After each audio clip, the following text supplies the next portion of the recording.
du retour d'expérience donc de Premier Tech, qui a mis en place Kiriba. Donc pour cela, je serai accompagné, donc moi, Laurent Rolla de B-Workshop, donc expert Kiriba. Donc je serai accompagné de Céline et Sébastien, que je vais laisser se présenter brièvement. Oui, bonjour, Céline Lebelego, donc responsable comptable de la société Premier Tech, oui, environnement. Sébastien Chauchon, comptable général chez Premier Tech Environnement depuis un peu plus de 2 ans. Merci. Donc, dans le déroulé donc, de ce webinaire, donc, pour rappel, merci de bien couper vos micros. C'est enregistré comme je l'ai indiqué auparavant. Et le but, c'est qu'on déroule de notre côté tout ce qu'on a à vous raconter. Et donc, après, il y aura en fin de webinaire une séance de questions-réponses. Donc, n'hésitez pas à poser vos questions dans la conversation du Teams. Et on pourra revenir dessus donc, en fin de séance s'il y a des questions. Donc aujourd'hui, l'idée c'est de vous montrer tout ça par rapport déjà à qui est Premier Tech, donc une présentation de Premier Tech, un peu le projet bien entendu, comment ça s'est déroulé, quels étaient notamment les objectifs. Et l'idée c'est d'aller vraiment dans le détail de qu'est-ce qui se passait avant et comment ça se passe maintenant aujourd'hui. Et bien entendu d'avoir la synthèse du projet avec notamment les gains du projet et comme je vous l'ai indiqué auparavant, une petite séance de questions-réponses, en tout cas si vous avez des questions à nous poser par rapport à tout ça. Donc, je vais laisser la main à Sébastien ou Céline sur la présentation de Premier Tech.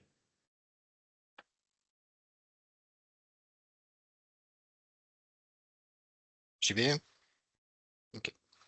Les slides passent automatiquement ou c'est moi qui dois les passer? Comment ça se passe? C'est moi qui les passe. Ok. Donc Premier Tech, c'est une équipe mondiale avec un enracinement local. Voilà, ça regroupe environ 5200 équipiers dans 28 pays sur plusieurs continents, que ce soit le continent américain, le continent européen ou le continent asiatique. Nous avons 47 installations manufacturières dans 16 pays différents. Petite vitesse. Pardon? Ils sont à Saint-Raphaël, à l'Escure. Oui, il y a Le train, bah moi. Tu peux continuer, Sébastien. Donc c'est 47 installations manufacturières dans 16 pays différents. Le chiffre d'affaires global du groupe, c'est 1 milliard d'euros, 1 milliard de dollars, pardon, grâce à des ventes dans 100 pays différents, donc aussi bien des pays où nous sommes implantés que des pays autres. Voilà, producteurs et consommateurs, donc pour augmenter le rendement de culture et cultiver des jardins sains et florissants. Premier Tech système automatisé, celle-là, je vais pouvoir vous en parler un petit peu plus vu que c'est une activité dont je m'occupe. Elle vise en fait à améliorer les installations manufacturières, donc par du rétrofit et par de la maintenance principalement. Premier Tech Digital, c'est une entité qui vise à augmenter donc le retour sur investissement grâce à des solutions industrielles et novatrices, donc sur tout ce qui est matériel, tout ce qui est moule installé dans nos différentes usines, pardon. Premier Tech eau et environnement, voilà, c'est protéger l'eau et les ressources, donc aussi bien par le biais des traitements des eaux usées, la récupération des eaux de pluie notamment. Et Premier Tech, pardon, Sciences de la Vie, c'est une société de recherche qui vise à trouver des solutions nouvelles en fait de traitement. Voilà. Donc maintenant, si on prend l'entité Premier Tech eau et environnement, donc elle est présente sur 3 continents, le continent américain, le continent asiatique et le continent européen. Et ça regroupe 11 pays qui va des États-Unis, Canada, le Sri Lanka pour le continent asiatique, la France, le Portugal, l'Angleterre, l'Allemagne, l'Italie, les Pays-Bas notamment pour le continent européen. Et ça regroupe environ 1500 équipiers sur ces 3 continents. Donc Premier Tech eau et environnement France. Donc une entreprise française depuis 50 ans. Le siège social se trouve à Châteauneuf, près de Saint-Malo. Nous avons donc 6 sites de production, Chalon dans Maine-et-Loire, Senan dans l'Yonne, Andrézieux et Montbrison dans la Loire, Bordeaux également, et le dernier c'est Metz dans l'Hérault. Nous avons également 2 centres de recherche, donc, pardon, un qui se trouve à Metz et l'autre qui se trouve à Châteauneuf. Et ça regroupe en tout à peu près 300 équipiers, quoi.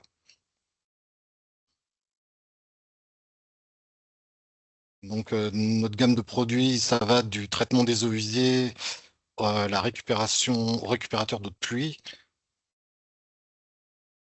Agricole Habitat, par contre, là, Céline, je vais avoir besoin d'aide parce que je vois pas trop ce que c'est.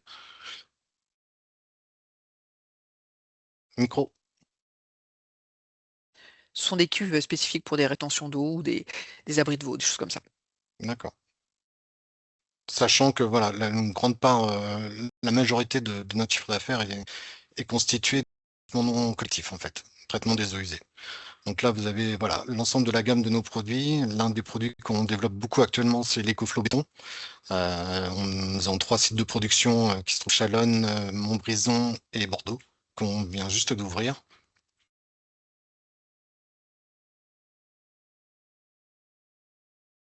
Nous avons également toute une gamme de services. En fait, nous accompagnons pardon, nos clients du début jusqu'à l'après, en fait. Donc, on les accompagne déjà par le biais d'un conseil, on les aide, une aide à la vente. Nous sommes un interlocuteur unique. Nous faisons également la vente et l'installation des différents équipements. Et on assure également un suivi, que ce soit aussi bien par le biais de contrats d'assistance que par le biais de contrats d'entretien, et également par le biais de la remise à neuf de milieux filtrants qui a lieu environ tous les 12 ou 15 ans. Et je crois qu'on arrive au bout de la présentation de Premier Tech. Donc maintenant, si on rentre dans le cœur du projet, donc juste pour vous donner un peu aujourd'hui l'organisation telle qu'elle a été.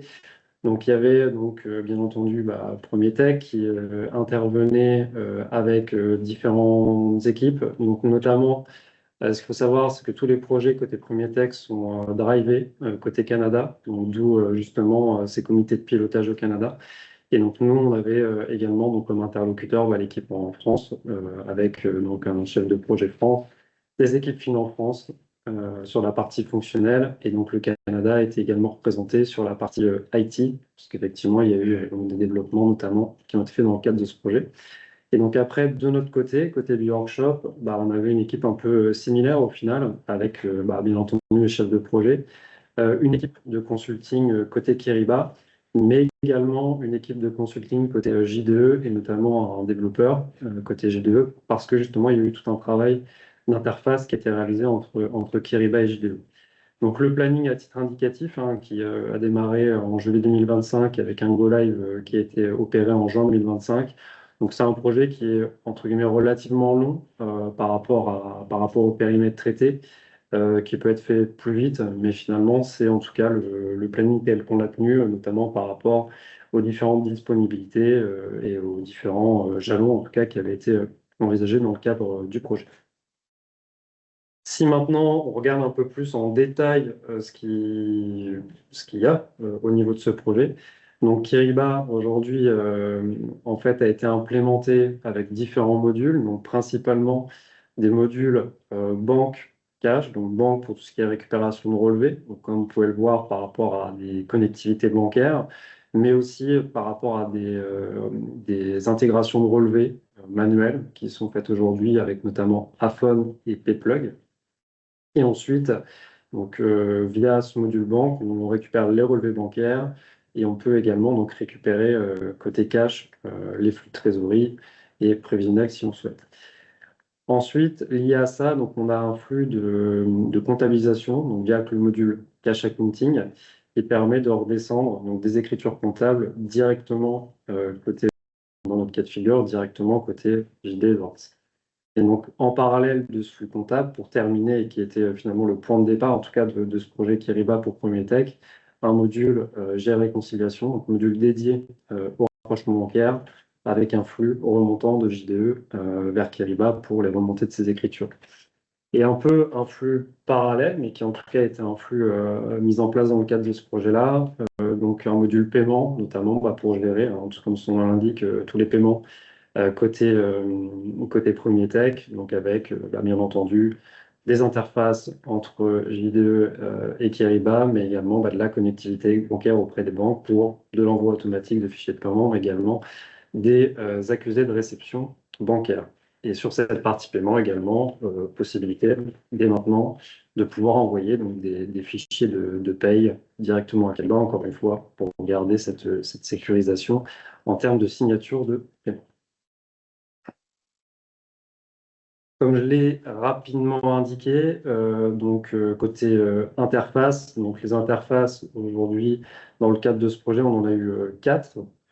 Donc c'est des interfaces qui ont été mises en place avec des développements qui ont été réalisés notamment par des échanges FTP. Donc c'est un FTP qui aujourd'hui est hosté côté Premier Tech, sur lequel entre JDE et FTP, il y avait donc un ETL qui est SSIS, qui a permis des renommages de fichiers ou des modifications de fichiers en sortie de JDE. Et donc, nous, côté BioWorkshop, on est intervenu en tant que sur du développement, côté JD Edwards, notamment pour venir fournir les bons formats de fichiers à Kyriba. Et donc après, il y avait une supervision également de la part notamment de l'équipe IT côté Canada qui, pour le coup, a fait des validations de spécifications techniques, des tests, et donc a validé cette mise en production. Donc après, sur le périmètre de ces interfaces-là, donc on retrouve les modules que j'ai présentés précédemment avec le module paiement, donc qui aujourd'hui traite en termes de flux des virements fournisseurs CEPA, des virements fournisseurs internationaux, des prélèvements clients CEPA également. Sur la partie descendante de Kyriba vers JDE, bien entendu, toutes les écritures que Kyriba peut proposer, donc avec des imports d'écriture comptable directement côté JDE, et également tout un flux d'écriture comptable lié à la comptabilité client qui va apporter, et ça on va le préciser pendant justement le détail des gains notamment, une partie associée au lettrage directement client dans JDE. Et enfin, dernière interface liée au rapprochement bancaire, bien entendu, la remontée de toutes les écritures comptables de banque. Là, je laisse la main à Céline. Je veux bien que tu fasses avancer la diapo. Donc ça, c'était un peu l'amorce de notre projet. En fait, le constat, en fait, c'est que on avait toute une partie rapprochement et lettrage des paiements qui étaient chez Premier Tech Environnement, des process très manuels qui consommaient du temps. En fait, on avait eu, suite à des acquisitions ces dernières années sur 2019 et 2023, une augmentation très significative de volume. 130% de factures clients en plus, 150% de lignes de rapprochement en plus. Donc, il était voilà, nécessaire, même vital, de trouver un outil adapté pour apporter plus de valeur ajoutée aux équipiers. Et donc, on a une démarche donc, avec le Canada et d'autres entités du Canada et la France pour trouver l'outil qui allait bien. Et après un certain temps, puisque c'est vrai que le projet a commencé en janvier 2025 avec Kyriba, en amont, c'est un projet qui a commencé plutôt sur l'année 2024.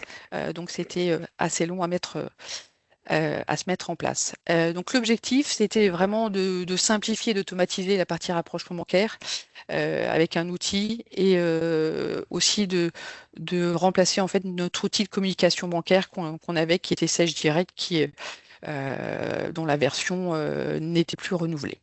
Le volume concerné par ce scope-là, c'était 52 000 écritures comptables annuelles, dont 75% de règlements clients. Et donc, l'objectif, c'était évidemment de gagner du temps pour l'équipe comptable. À peu près, on avait établi sur 30 heures par semaine en gain. Avoir des données comptables conformes avec un temps de traitement moindre, essayer de dématérialiser un maximum et éviter les risques d'erreur. Voilà le scope d'objectif de départ. Passe à la suite. Oui, oui. Très bien. Donc juste, j'ai préféré faire un petit rappel très rapide sur le fonctionnement général aujourd'hui de l'utilisation des modules cash accounting et des modules GR réconciliation. Tout simplement, si après Sébastien utilise des termes, notamment des termes Kyriba, au moins comme ça, je vous aurais expliqué rapidement le fonctionnement général de Kyriba. Donc en gros, par rapport à ce module de comptabilisation, ça reste très simple. Vraiment, cette comptabilisation va se baser sur la réception des relevés de compte. Ça transite par ce module cash côté Kyriba qui récupère tous les flux finalement de trésorerie. Et via ces flux de trésorerie, on vient mettre en place des schémas comptables, des règles de comptabilisation. Donc, on va utiliser le terme de règles de mapping notamment pour venir identifier tout un tas d'informations de manière assez flexible. Et donc, c'est via ces règles de mapping notamment et les schémas comptables qu'on vient générer les écritures. Et ensuite, de manière assez simple, on vient valider les écritures, on peut avoir un process de validation. Et ensuite, on a un traitement d'export qui permet tout simplement de générer un fichier au format attendu. Et donc là, c'est au format attendu côté Lily Edwards pour venir traiter cette partie GL, comptabilité générale, cette partie R, comptabilité client. Voilà. Enfin, sur la partie rapprochement bancaire, même principe, donc en termes de flux, ça reste assez simple. On a toujours cette partie, le point de départ, qui est la réception des relevés de compte, bien entendu, avec ici, en tout cas, une information importante qui est la nature comptable. Donc, on vient retraiter cette donnée pour justement la catégoriser. C'est ces natures comptables qui sont le point de départ derrière du rapprochement bancaire. Et enfin, de l'autre côté, on a bien entendu toutes les écritures de banque qui vont remonter de manière automatique par interface directement dans ce module de rapprochement bancaire de Kyriba. On importe les écritures, on lance des traitements de rapprochement automatique qui, eux, se basent sur des règles justement de rapprochement automatique, comme son nom l'indique, pour faciliter le travail. Il peut y avoir encore certaines lignes en rapprochement manuel. Le but du jeu, c'est, elles, de venir les pointer et ou, si on se rend compte que c'est des choses qui peuvent être gérées de manière automatique, venir adapter ces règles de rapprochement automatique. Et la finalité, pouvoir ressortir un reporting directement depuis Kyriba sans avoir à retraiter aucune donnée et donc d'avoir vraiment une justification claire et propre qui sorte directement de Kyriba. Voilà, je ferme la parenthèse sur les fonctionnements de l'outil et maintenant je laisse la main à Sébastien pour détailler un peu les différents cas d'usage. Alors, on va commencer par la récupération des relevés bancaires. Donc, avant, comme il était précisé, notre outil de communication bancaire était Sedge Direct. Donc voilà, tous les matins, ça stipulait qu'on devait se connecter directement au logiciel afin de récupérer les relevés de seulement 2 banques sur l'ensemble de nos banques. Donc, c'était une opération 100% manuelle, aucune possibilité d'automatiser la tâche. Une opération qui demandait 5 ou 6 opérations différentes entre la connexion, le lancement de la tâche, la récupération, l'enregistrement, etc. Donc, tâche un petit peu longue. Pour les autres relevés, ça stipulait qu'on devait se connecter directement sur les sites des autres établissements bancaires. Par exemple, pour Premier Tech Eau et Environnement, ça stipulait 4 connexions différentes.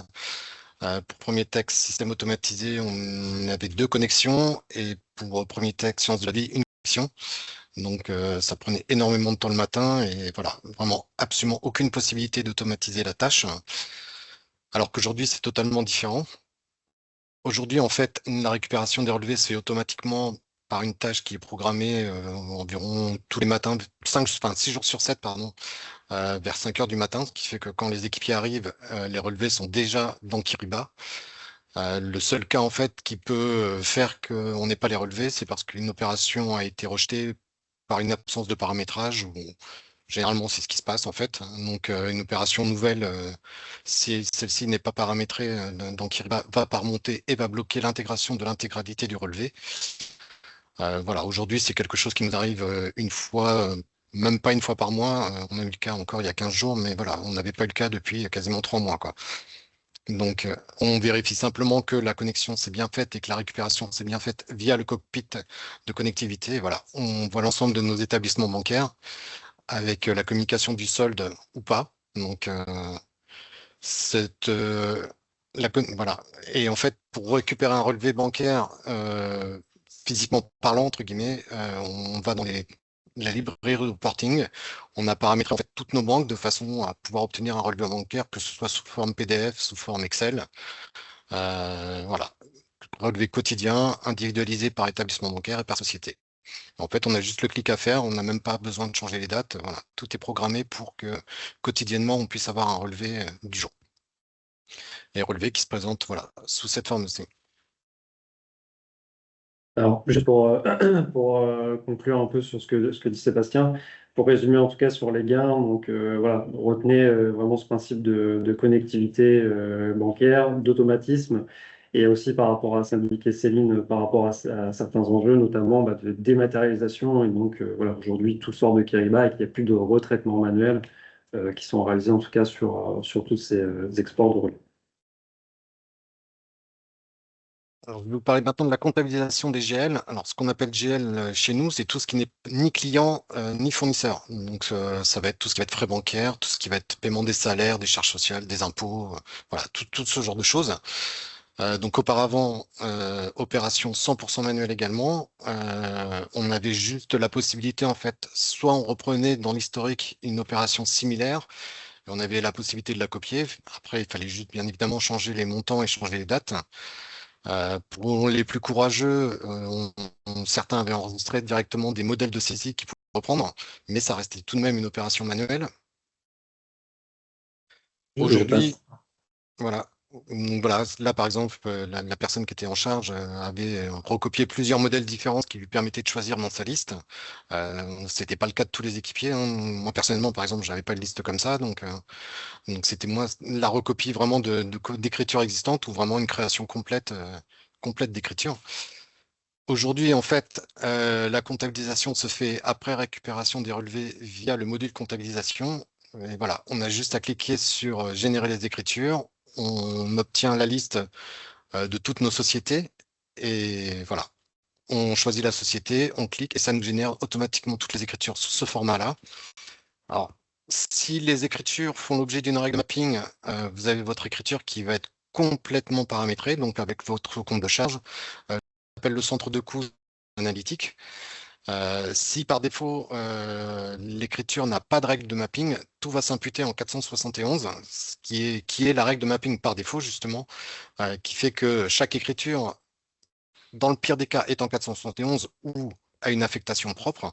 Et en fait, on vient modifier ce 471 soit manuellement si c'est une opération exceptionnelle, mais ça arrive très très peu, soit on crée une règle de mapping de façon à ce que la prochaine opération similaire qui s'intégrera puisse être ventilée correctement dans les comptes. Avant de valider, on vérifie quand même si l'imputation est correcte, s'il n'y a pas eu d'erreur, ce qui jusqu'à présent dans le module GEL n'est quasiment jamais arrivé.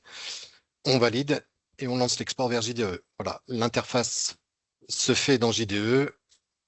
On a un temps de traitement du fait du Canada, du fait qu'on ne puisse pas tout avoir à l'instant T. Le traitement, le délai de traitement est à peu près de 15 minutes chez nous. Et 15 minutes après, en fait, on a le lot qui se trouve dans JDE prêt à valider.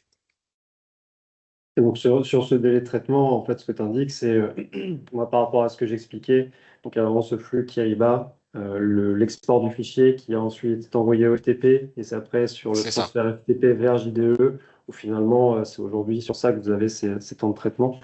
Et moi, je reprécise juste une chose également sur les traitements de comptabilisation et d'export. Donc aujourd'hui, c'est des choses qui peuvent être lancées manuellement, mais aussi qui peuvent être automatisées côté Kiriba. Donc après, c'est vraiment comprendre ces process. Et côté premier texte, on préfère garder la main sur les générations d'écriture, mais on pourrait très bien avoir des process à des intervalles fixes en disant que voilà, à 10 heures, on est capable de lancer la comptabilisation automatiquement. Et pareil, venir exporter automatiquement, typiquement à midi. Et tout ça, en fait, c'est des choses également qui sont tout à fait modulable d'un point de vue Kiriba. Donc, Kiriba aujourd'hui est vraiment, en tout cas, construit par rapport au process tel qu'on veut les mettre en place. Je passe à la suite. Ouais.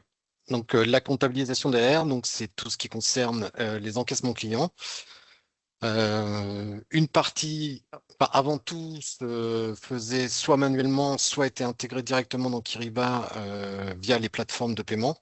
Manuellement, nous saisissions tout ce qui était virement et une partie des chèques. Tout ce qui était prélèvement client, par contre, était un fichier qui était généré directement dans JDE, donc la comptabilisation se faisait automatiquement. Tout ce qui était carte bancaire, tout ce qui est, oui, principalement les cartes bancaires, s'intégrer, elles, directement via les plateformes. Aujourd'hui, on a gardé le même principe, c'est-à-dire que Kyriba ne va gérer la comptabilisation que des virements. Et cette comptabilisation-là, en fait, se fait via des règles de mapping. Donc, en fait, on a repris tous nos encaissements clients sur une période assez longue et on a essayé, en fait, de pouvoir identifier, en fait, chaque encaissement, chaque client par des éléments communs. Et en fait, c'est à partir de ces éléments communs-là que nous avons créé des règles de mapping. Alors, généralement, c'est soit le nom de l'entreprise, soit le SIRET de celui-ci. Alors, il faut être suffisamment précis, mais pas trop, parce que si on est trop précis, la règle de mapping ne va pas s'appliquer le jour où un caractère va pas correspondre. Mais il faut également être pas trop large non plus, parce que on a eu le cas, par exemple, on a eu un client, son nom est composé de 4 lettres. Ces 4 lettres-là, on les a retrouvées également dans le nom d'un autre client, ce qui fait que c'est la mauvaise règle qui s'est imputée sur le second client. Donc, on a trouvé derrière comment, rajoutant simplement la forme juridique devant, voilà, ça a pu résoudre ce problème. Et après, tout comme pour le module GL, voilà, tout ce qui n'a pas de règle de mapping s'impute en 471. Donc, soit on fait la correction manuellement si c'est un client exceptionnel qui n'est pas voué à revenir, soit on crée directement des règles de mapping pour les fois prochaines. On vérifie, on valide, et bien, même principe de comptabilisation, on exporte bien une interface vers JDE, qui met également autant de temps que le module GL. En fait, on a deux modules différents parce que pour pouvoir bien isoler la partie AR et la partie GL, et en fait, les règles d'intégration ne sont pas tout à fait les mêmes. C'est-à-dire que dans la partie AR, on a demandé à exporter une série de comptes, alors que dans la partie GL, on a demandé à exporter tous les comptes, sauf les comptes, sauf une certaine série, mais notamment les comptes clients, quoi. Ouais, et sur la partie AR, surtout peut-être le sujet également de après le lettrage Oui, dans JDE, c'est important auparavant, également. en fait, on faisait la saisie et le lettrage manuellement en même temps. Euh, Aujourd'hui, en fait, une fois que ça s'intègre, le soir, il y a un traitement de nuit qui se lance et en fait qui fait le lettrage automatique. Alors, il est quand même un lettrage qui se fait sur une, deux, trois pièces, je crois à peu près maximum. Donc, et on a un autre rapport qui sort et qui nous indique tout ce qui, lui, n'est pas lettré. Et là, voilà, par contre, quand le lettrage est un petit peu trop compliqué, celui-ci est fait manuellement, quoi. Ok. Tiens, je pense que c'est un Et exemple, voilà, justement. voilà ce que ça donne en fait. Là, vous avez une écriture lettrée, vous avez le paiement et en fait, il n'y a il y a plus de solde, tout simplement. Ok. Donc, juste pour pareil, résumer un peu cette partie-là. Donc, aujourd'hui, dans ton travail, en tout cas, c'est vraiment sur de l'automatisation, donc à Oui, savoir par ces fameuses règles de mapping dont on a parlé, qui te permettent de pouvoir finalement choisir le compte comptable, de l'analytique, aussi de l'auxiliaire, notamment sur cette partie AR. Donc il n'y a plus de saisie manuelle par rapport à ces opérations-là. Et non. surtout, l'intérêt via ces règles de mapping, c'est bien de venir au fur et à mesure des nouveaux scénarios, entre guillemets, des nouveaux clients viennent s'ajouter, de rajouter une règle pour que les fois d'après, finalement, tout se passe de manière automatique. Donc, on est vraiment sur cet automatisme et non plus sur de la saisie manuelle ou de l'ajustement manuel. En tout cas, l'idée, c'est vraiment d'avoir quelque chose de très général et qui vienne vivre au fil de l'eau et s'automatiser justement de plus en plus. La partie rapprochement bancaire, donc avant tout était absolument manuel, c'est-à-dire pointage. On peut passer Tu veux juste, que je passe? ouais, juste passer, ouais.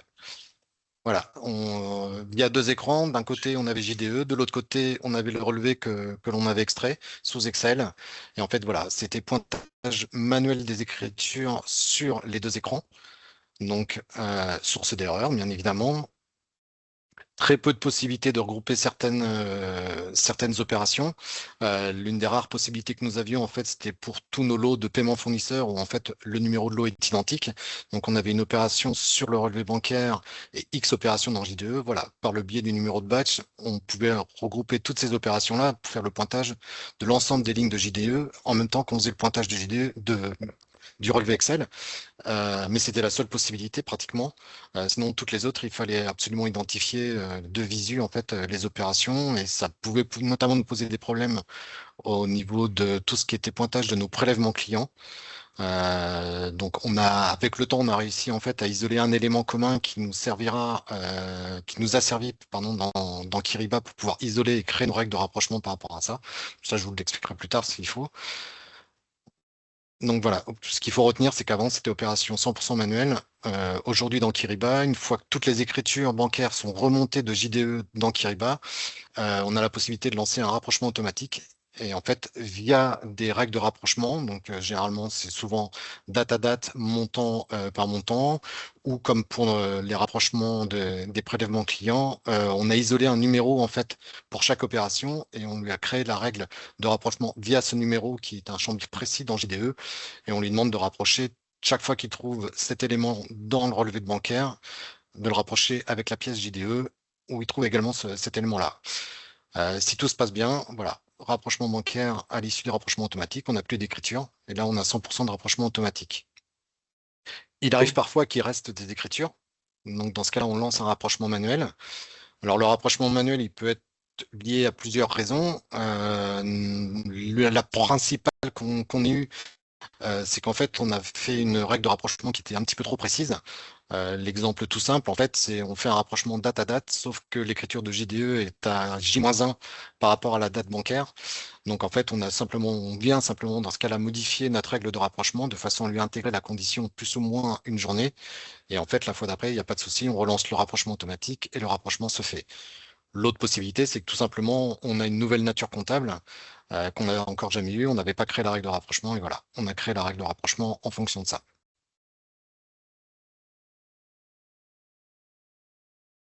Et voilà ce que ça donne en fait sur un rapprochement. Ça, c'est toutes les transactions rapprochées en fait. On a la possibilité de vérifier avant de valider nos rapprochements. De toute façon, on vérifie que nos transactions rapprochées sont bien rapprochées correctement, notamment pour celles qui sont avec des montants identiques. Donc, et généralement, on n'a aucun souci par rapport à ça. Et je rebondis sur ce que tu disais, en tout cas, notamment par rapport à ton numéro de lot côté JDE, donc vous, ce que vous appelez le batch number, hein, côté Voilà. Kiriba. Et l'idée, en fait, par rapport à tout ça aussi, pour justement prouver quels sont les bons critères de rapprochement, bah, tout ça, c'est des discussions qu'on a en début de projet et discussions sur lesquelles on est capable après de pouvoir justement construire l'interface qui remonte les écritures, pouvoir isoler des données et que ces données, finalement, qui sont des références utilisées dans le cadre du rapprochement, puissent être utilisées justement dans le cadre des règles de rapprochement automatique à positionner. Donc c'est vraiment ce travail-là qui après nous permet de pouvoir réadapter les règles côté Kiriba et encore une fois avoir justement ce rapprochement qui soit le plus élevé possible parce qu'on a les bonnes données qu'on est capable d'analyser. Et je rejoins aussi, parce qu'on n'en a pas trop parlé, je l'ai évoqué avant, cette notion de nature comptable, qui pareil, il y a eu un des sujets très importants en début de projet sur la partie rapprochement bancaire, pour justement pouvoir scinder les lignes et les catégoriser correctement et être capable de comprendre avec cette nature bancaire les écritures bancaires qui arrivent, mais aussi les écritures comptables. Et bien entendu, plus on est précis dans les deux cas de figure, plus on rapetisse finalement ces différents paquets qu'on peut rapprocher ensemble. Et ça, pareil, c'est un travail d'analyse qui est toujours fait en début de projet, qu'on a fait avec Prometech, encore une fois, pour se retrouver avec la bonne granularité de nature comptable, comprendre comment cette nature comptable peut également remonter directement de JDE vers Kiriba, parce que ce n'est pas une donnée comptable, encore une fois, c'est une donnée juste pure rapprochement comptable. Et c'est ce travail-là qui justement a permis après de pouvoir construire cette finalité, notamment ce référentiel qui est pour le coup important et qui n'est pas trop visible finalement sur ce qu'on vous présente maintenant. Et là, en fait, on va finir avec l'établissement du rapprochement bancaire tel qu'on le faisait avant. Donc, c'était tout simplement un fichier Excel dans lequel on venait copier l'intégralité de nos écritures bancaires et comptables qui n'avaient pas été rapprochées. Alors, tâche hyper fastidieuse, tâche qui est également source d'erreur parce qu'une faute de frappe, c'est très très vite arrivé. Vous supprimez également ce qui est arrivé une fois. En fait, on a supprimé une mauvaise écriture. Et la conclusion de tout ça, c'est qu'on a été obligé de rapprocher 7 jours de rapprochement bancaire. pour retomber sur nos pieds et retomber sur les bons montants et recommencer derrière. Et au final, ça a pris 3 jours, quoi. Aujourd'hui, si on prend le rapprochement bancaire dans Kyriba, on va directement dans les librairies de reporting. On a paramétré nos rapprochements bancaires pour nos différents établissements bancaires. On clique dessus. On n'a absolument besoin de rien changer vu que c'est fait à date. Et voilà. Et en fait, on se retrouve avec en haut notre solde comptable. En dessous, vous avez des opérations bancaires qui ne seraient pas rapprochées. Après, vous avez le solde de banque et les écritures que vous voyez là en dessous, ce sont des écritures comptables qui n'ont pas encore été rapprochées. On a un solde à 0, donc notre rapprochement bancaire est correct. Et ça, pour repréciser aussi, donc ça, c'est la manière dont aujourd'hui, vous, côté Premier Tech, vous souhaitez en tout cas avoir ce justificatif de rapprochement bancaire. Cet état, encore une fois, il peut être justement scindé compte par compte, comme c'est fait chez vous, mais aussi peut être lu d'une manière très globale, mais également plus détaillée. C'est-à-dire qu'on pourrait retrouver, encore une fois, l'ensemble des lignes rapprochées, l'ensemble des lignes bancaires rapprochées, l'ensemble des lignes comptables rapprochées, ou bien n'avoir justement que l'exception de ce qui n'a pas encore été rapproché, qui est en tout cas le visuel que vous avez ici. Donc ça, c'est en tout cas l'état qui est la finalité qui est important, qui, comme Sébastien dit, n'est pas travaillé et surtout qui vous permet, notamment si vous avez besoin de justifier auprès des CAC, c'est un état en tout cas qui est aujourd'hui utilisable directement en l'état. Je passe à la suite. Donc, et là, en fait, c'est juste une petite synthèse des taux de rapprochement, que ce soit automatique ou manuel. Ça, là, nous avons la plus grosse, enfin, notre plus gros compte sur lequel nous avons plus de mouvements. D'emblée, sur cet établissement-là, on savait qu'on ne pouvait pas atteindre les 80-90% de rapprochement automatique parce que certaines opérations ne peuvent pas être rapprochées automatiquement. Nous avons des encaissements clients en fait qui s'étalent sur 2 journées, pas forcément entières. Sur ces rapprochements, sur ces encaissements, nous avons des frais qui sont également saisis à une autre journée. Il y a beaucoup trop de conditions en fait pour faire une règle de rapprochement automatique. Et en fait, c'est ce qui explique qu'aujourd'hui on est à 78% de taux de rapprochement automatique, quand par exemple sur d'autres sociétés qui vont suivre, on est à 90 voire 97%, quoi. Ouais, donc c'est vrai que ce taux affiché sur la grande société de 78% est pas un taux justement très élevé, d'un point de vue en tout cas ce qu'on peut constater sur nous en tant qu'intégrateur sur Kiriba, mais comme l'explique en fait Sébastien, c'est surtout lié aussi à des problématiques qui font qu'on a cherché des solutions, on ne l'a pas trouvé parce que justement il y a beaucoup trop de problématiques avec des commissions, avec des frais, avec tout un tas finalement de cas de figure qui fait que le regroupement en fait d'un point de vue restitution bancaire ne permettait pas de pouvoir justement le traiter de manière automatique. Nous, notre objectif sur ce compte-là, c'était 80%. Donc on est à 78, on n'est pas loin du compte, quoi, en fait. Ok, et donc ces états-là, pareil, hein, en fait, là, ce qu'on vous montre, les statistiques, donc c'est des statistiques qui sortent de Kiriba par rapport, vous voyez, aux données réelles hein, de Premier Tech depuis le début du rapprochement. Et donc ça, c'est pareil, en fait, c'est assez important aussi côté Kiriba, ça vous permet vraiment cette analyse derrière de comprendre si justement, si sur certains comptes, le taux de rapprochement est moins, pourquoi? Peut-être qu'il faut se poser des questions sur les règles à venir réadapter. On peut le faire à la maille société, on peut même le faire à la maille de ma fameuse nature comptable et comprendre quelle est la nature comptable qui pose problème, encore une fois, venir réadapter les règles. Et tout ça, en fait, c'est assez structurant et ça vous permet vraiment de piloter ça de manière beaucoup plus, en tout cas, beaucoup plus sereine parce que c'est peut-être un paramétrage qui fait que vous n'avez pas assez de taux de rapprochement et on vient vraiment jouer au fur et à mesure avec l'outil pour essayer justement d'atteindre les cibles qu'on a pu se donner par rapport à ça. Je crois qu'on est arrivé au bout du rapprochement bancaire, oui. Je te laisse la main pour le coup, Céline, maintenant, pour Oui, un peu tout à fait. la conclusion. Alors, en faisant une analyse post-projet, on avait un objectif du coup de gain sur certaines actions. Donc sur la partie récupération des relevés bancaires, on estimait en fait notre gain à 100% du temps, nos 3 heures par semaine, ce qui a été complètement le cas. Sur la partie saisie des virements clients, on estimait en fait un gain à 40%. On était sur à peu près 10 heures par semaine et là on est dans les clous. Et on le constate surtout en fait le 15 du mois où on a le pic de nos règlements clients où là on a une vraie efficience sur cette date du 15. Sur la partie saisie des virements fournisseurs, on avait d'abord estimé un gain de 50% de notre temps sur cette partie fournisseur, sachant que le scope était un peu moindre. Là, on était sur 2 heures par semaine. Et puis finalement, là, sur la partie fournisseur, on n'a pas pu mettre en place de gains, parce qu'en fait, il y a des contraintes dans JDE qui obligent, lorsqu'on saisit un règlement fournisseur, d'y associer forcément une pièce. Donc sur ce qui restait, qui était pas, qui restait assez dur en manuel. Donc est-ce que essentiellement le scope de prélèvement fournisseur, c'était pas possible. Donc là, on n'a pas gagné de gain là-dessus, mais c'était pas là où était notre attente. Et puis sur tout ce qui était saisie des frais, charges sociales, tout ce qui était saisie réelle, comme on a dit tout à l'heure, Sébastien. Donc là, on avait 4 heures, on est estimé à 75% de gain. Donc là, on est complètement dans les clous, on était à 80% de gain. Et puis alors, pointage du relevé, formalisation du rapprochement bancaire. Donc là, vous avez bien compris qu'on partait de loin. On avait vraiment un niveau, oui, un peu à l'âge de pierre, hein, tout manuel, formalisation sur Excel. Donc là, on y passait 26 heures par semaine. Donc là, gain estimé à 91%. Là, on est complètement dans les clous. Donc là, c'est une vraie efficience pour nous sur ce projet là-dessus. Communication bancaire unique. Donc là, pareil, ce qu'on n'a pas mis là en exemple précis, c'est effectivement toute la récupération bancaire et toute la partie signature aussi en fait. Puisque avant, pour les signatures de paiement, on se connectait sur les différentes banques.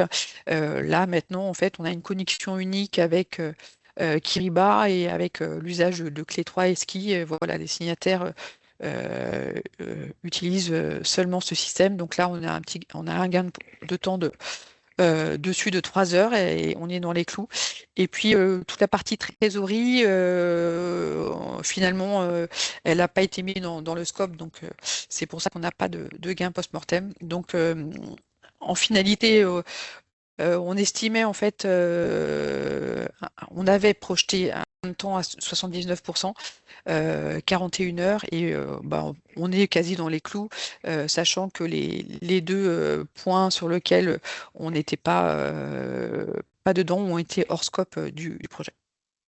Donc voilà, plutôt une satisfaction du temps gagné.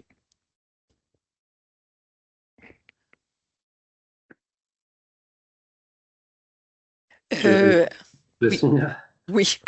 Donc, après cette première voilà, implantation, ce qu'on voudrait faire, c'est basculer vers l'intraday, parce que là, c'est vrai qu'effectivement, sur le premier jet, on n'était pas en intraday. Donc là, c'est l'une des prochaines phases. Aussi mettre en place toute la partie service CBXTX test avec les contrôles bénéficiaires, hein, suite aux nouvelles réglementations qui sont intervenues en fin d'année. Et puis, donc là, le périmètre de PT, c'était PT France. Donc, il y a aussi un projet qui arrive sur un autre pays en Europe. Et à terme aussi, c'est mettre en place Kiriba pour la gestion de la trésorerie groupe au Canada. Voilà Très pour bien.